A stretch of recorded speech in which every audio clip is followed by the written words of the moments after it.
Well, had a little trouble getting things lined up here, but I think we're in business now. The YUMA Daily Sun did those articles on migrant laborers, and I'm not going to cover each one of them, but one of them had to do with housing complexes help economy.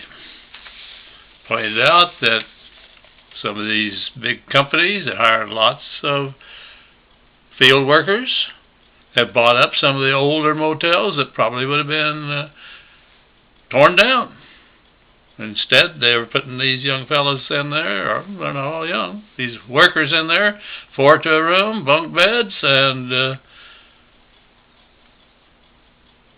keep some businesses going. And then it pointed out that you see lots of groceries being carried back and forth into those places day by day as the workers come in out of the fields and go in and buy food. So there's pointing out that there's a good economic effect on the town other than just harvesting the crops.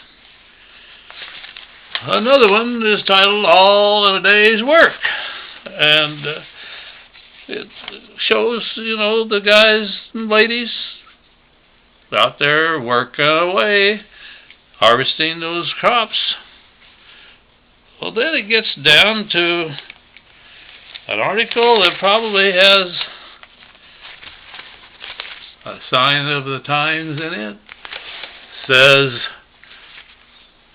looming labor shortage drives us towards automation. Mechanization, they call it. It's getting harder and harder to find enough workers to harvest the crops to feed the growing population of our country. So, get to the bottom line, though. I like the article that came out in the newspaper on Sunday, January the 31st, 2010. Writer gives first-person account of working in the fields. This writer, his name's Gabriel Thompson, spent a couple of months in YUMA a couple of years ago, 2008.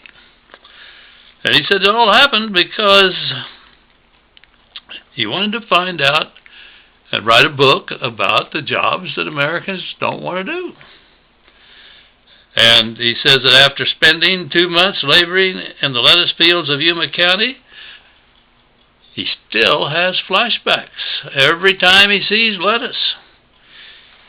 He's quoted as saying, "I don't eat lettuce in any form without thinking that someone bent down, cut it, and wrapped it, and did that thousands of times a day."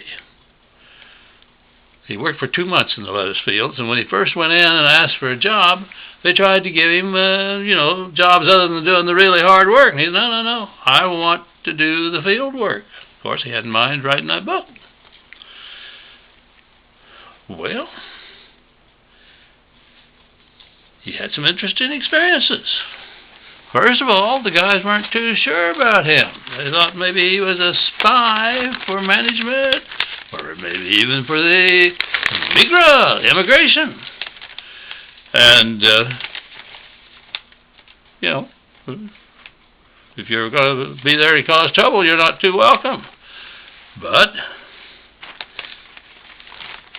as time went by, they realized that he was serious about trying to find out what it was really like to work in those fields, and then they began to help him make his quotas, give him a break here and there.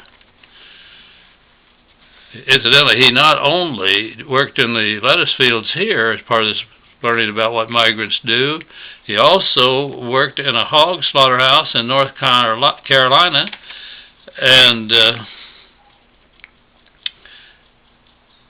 he says that even after he secured workers, even after he was working, there was a raid, and the workers after that raid couldn't be replaced despite an increase of wages to attract U.S. citizens. Oh, they got a few in, he said, but then there was a tremendous turnover. People couldn't handle that work in that slaughterhouse.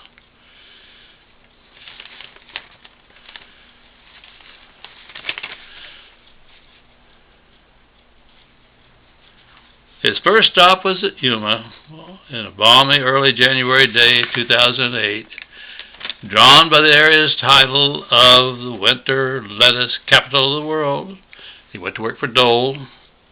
As I said, they offered him all sorts of jobs, but he hung right in there. And he soon learns it's not easy, this is quoting the article, to cut the head of lettuce at just the right spot, trim it, wrap it, and place it on the moving harvester machine, all while walking down the narrow furrows between the beds of lettuce. What it is, he said, is back-breaking work that leaves him exhausted at the end of the day with swollen feet and sore hands. Well, after they were suspicious of him, when he kept coming back all the time, then they helped him, and he was told to watch Manuel. And he and Manuel became friends. They shared stories, they shared tacos, songs. He got to visit Manuel's home in Mexico and shared in the joy of Manuel's daughter's birth. It was a camaraderie, a fellowship they had not expected, and we became, he said, a tight group. There was a lot of mutual support. I just hope, he said, that I did the workers justice. He says, physically, it took time to recover from the effects of the work. The most lasting pain was in my hands and fingers. My right foot was numb for a month after those 2 months of working. And my right foot was numb for a month afterwards from walking the furrows. But the greatest pain was in the hands and the fingers. He went ahead to write his book. I may even check it out and read it.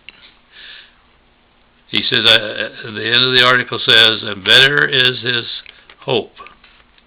Well, he says, I will never forget the sacrifices that these men and women make. If we don't know reality, we can't begin to make things better.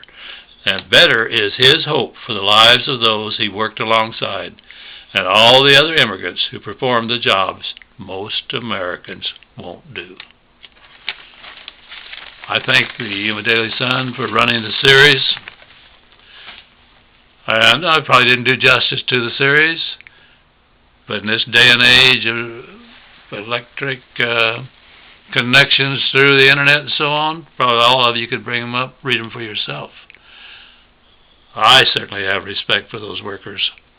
I've done enough manual labor to know that I could not have done it in my best days, paratrooper or not.